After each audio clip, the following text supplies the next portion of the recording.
What's up, guys? I'm Des. This is Chris. This is Ryan, and welcome to the Up. This is my perfect victory! That's right! I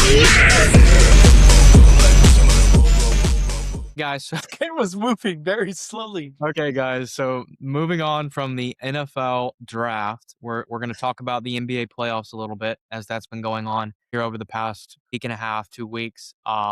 Kind of breaking down what we've seen so far. I got the NBA jersey. Damn it, Des. Golly, bro. I got this guy breaking down in front of me. Can't keep it together. Just cut it and restart. Gosh. Keep going, dude. That's hilarious.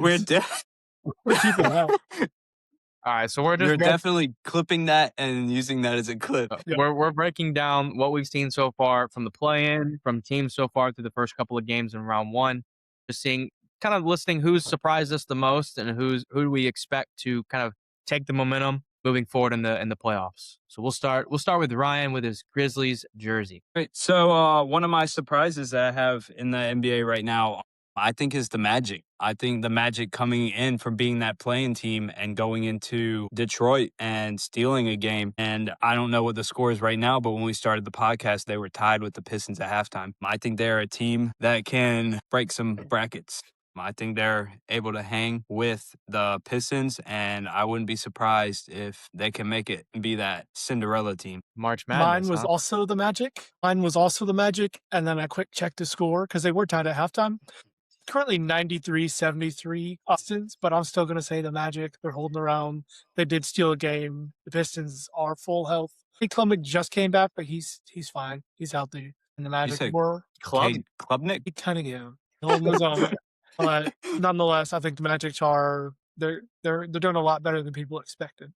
Do I think they win the series? Probably not. But they're at least going to give it to a game 6. I do agree that the Magic have shown a little bit more fight, a little bit more than we expected them to, especially against the caliber of team the Pistons we know are from the regular season. Team that's kind of shocked me. I mean, I'm going to go on the other side of kind of a disappointment for a team, and that's going to be the Rockets. I've really thought we'd see a little bit more out of the Rockets. No, they haven't really matched up well with the Lakers, but the return of Kevin Durant last night not add anything to that team. They seemed just as flat as they did in the first game. Now, it'll be a different story when we go and to a home game for the Rockets and see how they play at home. But they have just come out so dead, not much fight. And this is a Lakers team that's down 2 of their better players on their roster. And the Rockets have not taken advantage of it whatsoever. And they looked really, really poor last night and did a poor job on defense, did a poor job across the board, lack of energy. And they've really been my biggest surprise team of just a lack of effort I've seen from them for a team that's vying for a championship, which they set out when they brought Kevin Durant in the first place. Couldn't agree more. They do look very flat and disappointing. And yeah. What I expected from a Kevin Durant roster and team, especially with Şengün playing as well as he has, leading up to this. So not good on their end. All right, guys. So enjoyed hearing your surprises. Let's hear who you believe will win the finals. Who do you think will be your championship caliber team? Will they come out of the East or will they come out of the West? I think it's kind of hard to bet against the Oklahoma City Thunder. They have the pieces. They have the experience. I mean, they're young, but they're still more dominant than everyone. I think if you were to have a safe bet, be them, because even the Celtics on the other side don't look as scary as they did 20 games ago. So I think OKC might run away with this one. I also have the Oklahoma City Thunder. I think that is the obvious choice and the easiest. You have a team that are filled with these young guys, and you can't really say they're not ready for the moment because they proved last year that they were. And you really just bring that same team back. So I don't think the pressure in the championship game is going to phase any of them. And I think they're just going to come in and do business. You have a lot of pieces that are very talented. You have depth on the bench, and you have obviously your leader, SGA, who's every single year seems to be playing the best ball that he can play. So I think it's really, really hard to root against the Thunder as far as being that team that can win it all. Chris, how about you? Who do you have winning it all this year in the NBA Finals? Very, very torn. It depends on so many things. I mean, just the way the Lakers are playing out without having Austin Reeves and Luka Doncic is showing signs that I didn't think I would see from this team. They're playing at a very, very high level. Players that are forced to step up into their role are doing so. Marcus Smart, I believe, had 25 last night. Luke Kennard has had 50 over his last 2 games total, not 50 each game.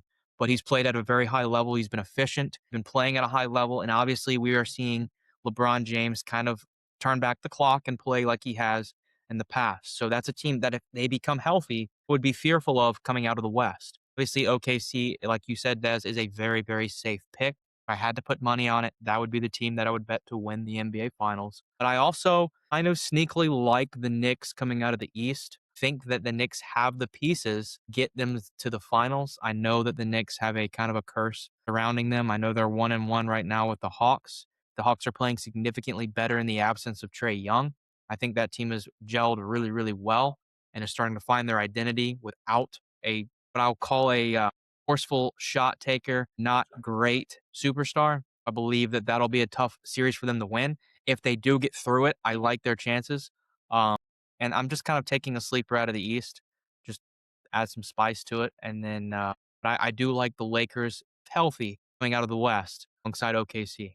All right. No, I want to kind of take this to the next level. We did contenders, who we think we can contend. I think and other podcasts I've heard people do contenders and pretenders. So I think now that we've heard everyone's contenders, who do you think is a pretender and somebody that you can't see doing any damage in the playoffs, but is very overhyped? thing right now, especially considering his concussion, Spurs are a pretender. I think they got a lot of either season hype and they've fizzled off very quietly over the past couple weeks. I think with Wembenyama out, I think it will Wet be banana. a banana Wabanata, whoever they're playing in 5.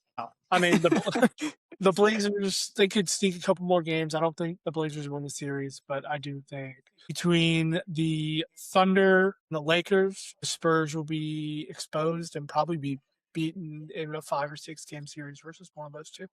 I think for me, kind of a weird pretender that I'm going to throw out there, it's going to be the Nuggets. I think the Nuggets are a team that's skilled. That's a team that has put it together. But I think they're kind of the tightness of the strings are loosening a little bit, right? They're not as well put together as they were in that championship run and in the years past. I think they're going to find themselves struggling against the Timberwolves in the upcoming games. They just lost a game I believe they should have won. I think that the Nuggets are going to be my pretender for this year's NBA playoffs. Yeah, Nuggets. How's that food, Ryan? He just threw that gummy in You his good? Yeah, so whenever I thought of this segment and wanted to add it, the Spurs were a name that immediately came to my head. Like I've told Des when we lived together, Wembenyama, if I had his height and my skills, I'd be in the NBA. But if he had my skills or if he had his skills and my height, he'd probably be on some D3 college, maybe. I've never been a fan of Wemby. I think his height is what carries him in the NBA. Am I hearing what I'm hearing right now? Yes, you're hearing what you're Now, hearing. no, hear this, and then imagine it every day Yep. for like a year. Yep, until he got drafted. Didn't you say that Jokic sucked and then he won like multiple MVPs and then he won a championship? Yeah, that might have came up a couple times, once or twice. But yeah, I do think the Spurs solely rely on Wembanyama, and I don't think he's going to be that guy that can put in a whole 7-game series to carry his team like we've seen LeBron, like we've seen Steph, like we've seen other teams or other all-stars do. You're looking at me like I'm crazy, but I've been saying this for like 4 years. That doesn't make you Wemby- any less crazy. Wemby No. is unreal, Ryan. Like he does Yes, everything. he's well. unreal because he has average basketball skills at 7'5" or whatever he is. Yes, average. He shoots like 32% from 3 or something. That's Yeah. nothing crazy. No, but no one's saying that he's an elite shooter, but that's not terrible for being. He doesn't have to jump to dunk. You just drop the ball on the net. How hard is it to play in the NBA when you could just drop the ball on the net? But he's still playing and doing stuff at an elite level. Not all 7'6" basketball players are able to do what Wembanyama does. It's a lot. Just because you're tall doesn't make the game significantly easier. Yes, you can dunk easier, but your movements are harder. To stay healthy is harder. To do a lot of things, to keep up, to guard on the perimeter, to do all these things. It's not easy when you're tall and a little bit more awkward. He's You know what very, else very is- athletic with his height. It's also very hard to shoot the ball well from 3 at 7'4". 4 or 5, whatever he is. Shooting He's tall. 32% is very good. I mean, Very good. Yeah, because for a when you're point guard. 7'6" or whatever, you don't spend your whole life shooting threes like when you're 5'11" or something. What is Steph, exactly. what does And Steph shoot from three? shooting What's his percentage? 32% is pretty good. What's Steph Curry's percentage from three? Can 42. we Like 41. 42? 41, And 42.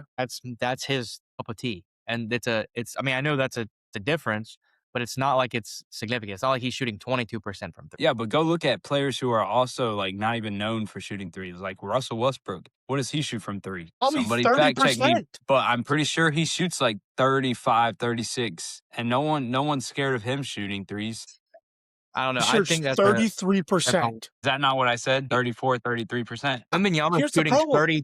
35% from three this year, not 32. So Wembanyama is Agreed. shooting barely better than Russell Westbrook, and no one's. But like when Wemby shoots a three, everyone goes crazy about it. Hey, And because he's he's not generation. supposed to be shooting But it. when Because he can beat you when in the West- paint. when Westbrook shoots a three, no one's like, "Oh my gosh, what a lethal shooter!" I'm not calling him a lethal shooter. I'm not But saying as he's a Steph Curry. shooting guard, shooting 33% is like, that's all right. Because Russell Westbrook's more of like a slash kind of guy. Wemby is like 7'6". He can out rebound you. He can easily put anything up inside the paint. And then if you want to back up the paint, he'll go outside and he'll make the three 33% of the time, which is very good at one, his size, but also two, in the NBA. That's very solid. The my career player, dude. He's literally able to do it all. I mean, what could there not be? Like, if you're telling me if you could pick Wembanyama to be on your team, you're not taking a 7'5", able to shoot threes, 83% free throw shooting, defensive player of the year, Victor Wembanyama. Okay, first of all, defensive player of the year, yeah, cool, that's great. Rudy Gobert won it like what, 2 or 3 times, and that guy is awful too. Offense, he's a Elite great on defender. defense. He's not a great offensive player, but he's a great defender. It's not like we gave him offensive player of the year because he's tall. He got defensive player of the year because he played great defense. Yeah, you know how hard it is to shoot over some guy with a 12-foot wingspan? I can't hear this anymore, bro. And now we're All about to right, talk all right. about LeBron, and it's gonna get even worse. Let's go to our next topic. Thanks for watching. Make sure you like, subscribe, and follow us on all platforms. We got much more coming. As always, we'll catch you on the up.